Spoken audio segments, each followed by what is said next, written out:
So we are continuing with the map work. Last time we are looking at the bearing and direction, but today we are going to look at something new. And what we are going to look at first is how to calculate area of irregular objects. How to calculate the area of irregular objects. Still our map is a map of CAISO. Area of irregular objects. Irregular objects will mean things to do with maybe the forest, maybe a water body, or a swamp. If somebody required you to calculate the area covered by the forest, what do you do?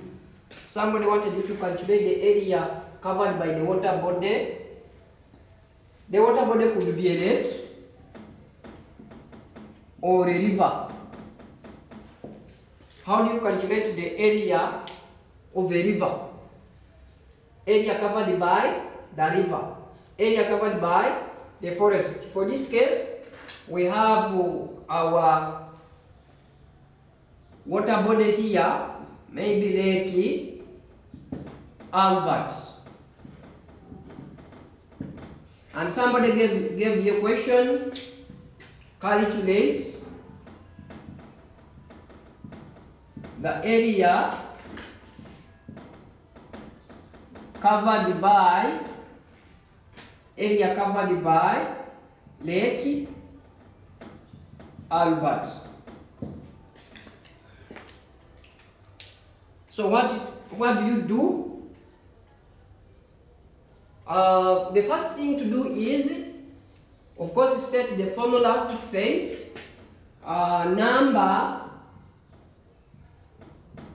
of full squares plus number of half squares, but half squares are usually divided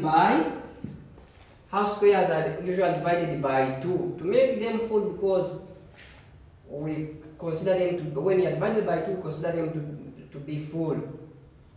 So you go back to the map, then start look for that square that is fully covered by the water body.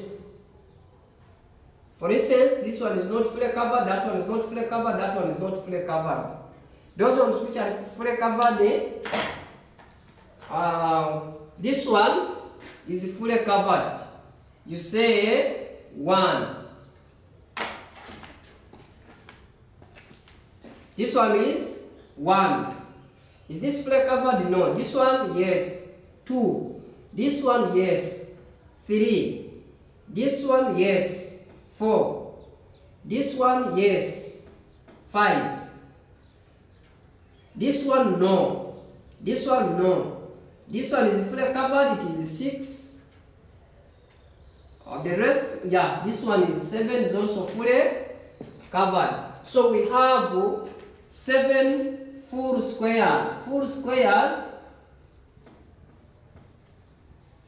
are equal to 7. Then how about those which are not fully covered? Those which are not fully covered, this one is 1, 2, 3, 4, 5, 6, 7, 8, 9, 10, 11, 12, 13, 14, 15, 16, 17, 18, and 19. So the ones which are not fully covered are totaling up to 19. Half squares are equal to 19. But we say the half squares should be divided by 2. So it means our answer is going to be full squares, which are 7, plus half squares, which are 19 divided by 2.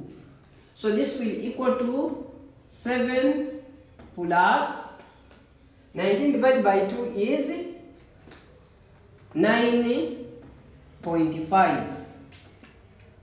So the total is 7 plus 9.5 is 16.5. State your answer in kilometers squared. That becomes your answer. So, if you want to know the area of any irregular object, that is the procedure. Never forget to write the formula, because the formula itself is marked on its own. So that's where you begin from. Number of full squares plus number of half squares, but number of half squares divided by 2. So finally, after counting, going through the procedure, you count them and you give your answer in that form. So you can also try your own at your own time, but basically that's how we get area of irregular objects. So that one I think you have understood. Maybe we can talk about something else.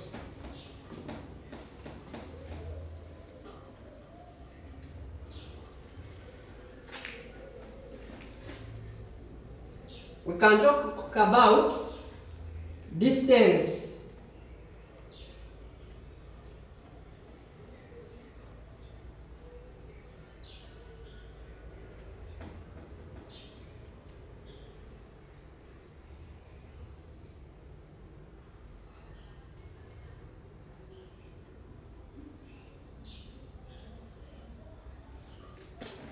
Distance.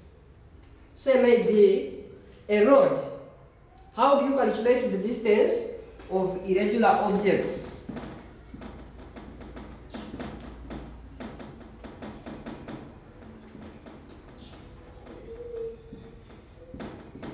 For example, a road. There we have our road. So in order to calculate, to determine the distance of any road, we use two things. We can use a thread, or we can use a rough paper.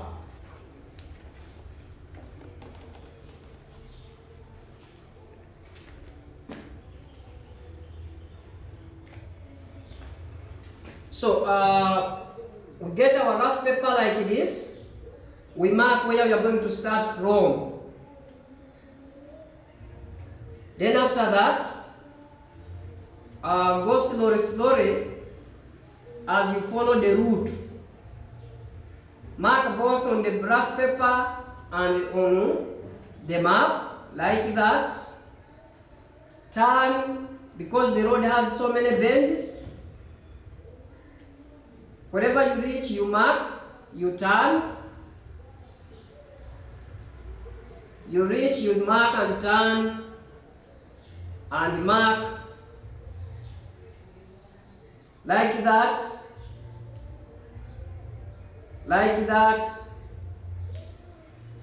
up to where you have ended. Where you end, put on a mark and say, this is where I have ended. You'll come out with something that looks like that one. Then under this map is a scale.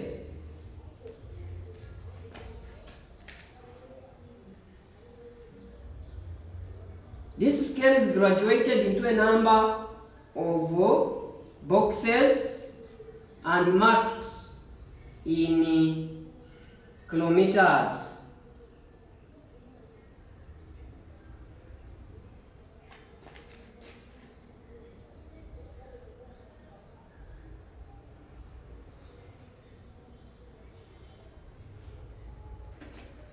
It begins from 0, 1, 2, 3, 4, 5, 6, 7, 8. So bring your work here, place it onto this scale, beginning from 0, you stretch it. Then after stretching,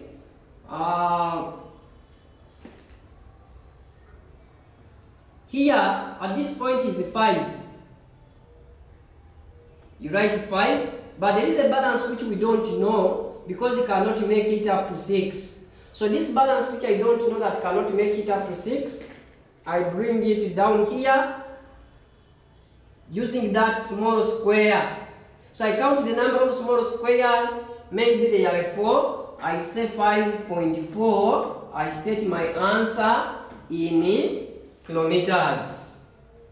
As well, you can use a thread, you move around up to here, you bring your thread here, you also state it in kilometers. So that one is about to distance, how to determine distance of irregular, the distance of irregular objects. So I think you have understood that method. If you have not understood it well, go back and practice. Get your rough paper, place it here, follow this, where the road gets off, mark and hold, you move until you reach where you are told to end. Then when you reach there, get your rough paper, bring it at the scale here. Excuse me. Down onto your map is a scale, which scale is graduated in kilometers. You state your answer in kilometers like that. So two things that we have covered so far. Excuse me. Two things that we have covered so far: knowing distance and also knowing how to tell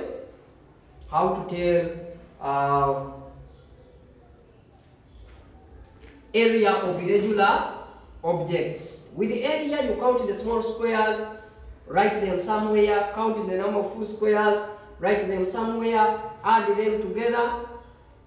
Remember, the small squares are usually divided by 2, then you get the sum, and then your answer is stated in area in kilometers squared. Then for distance, it is only stated in kilometers alone.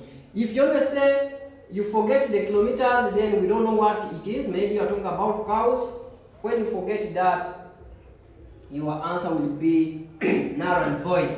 So any correct answer, the answer should be stated in that way. So with map, you have to be more practical because it requires a lot of practice. Everybody must have his own map. You can set your own questions and answer them. Take bring for marking, or you can also begin marking yourself if you have grasped some of these things. Remember, on every map you should learn the key, because somebody will need you to measure the distance of the road when you don't know how the road looks like onto the map. So you read the key clearly, get to know that this is a road, this is what. Remember, roads, we have around 4 categories of roads. There is a dry weather road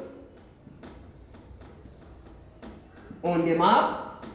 The dry weather road is usually black in color, plain black.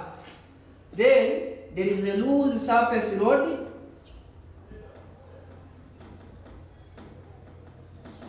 The loose surface road is made up of red and white.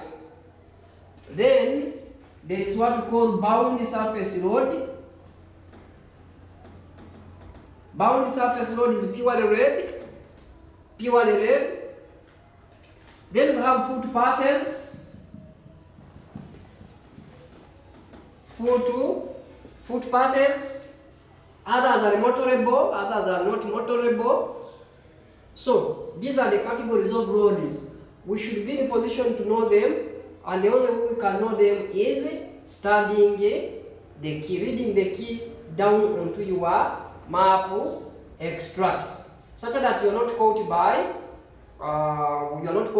If somebody wants you to measure the distance of a road and you ask yourself, which road are you talking about? Because one may need a bound surface road, and for you go to a loose surface road. That one will always be wrong. Learn to read the grid reference very, very well, because the grid reference will always tell you what the examiners want. Believing that one, you have understood. Unless you have a question there, we can go to something else.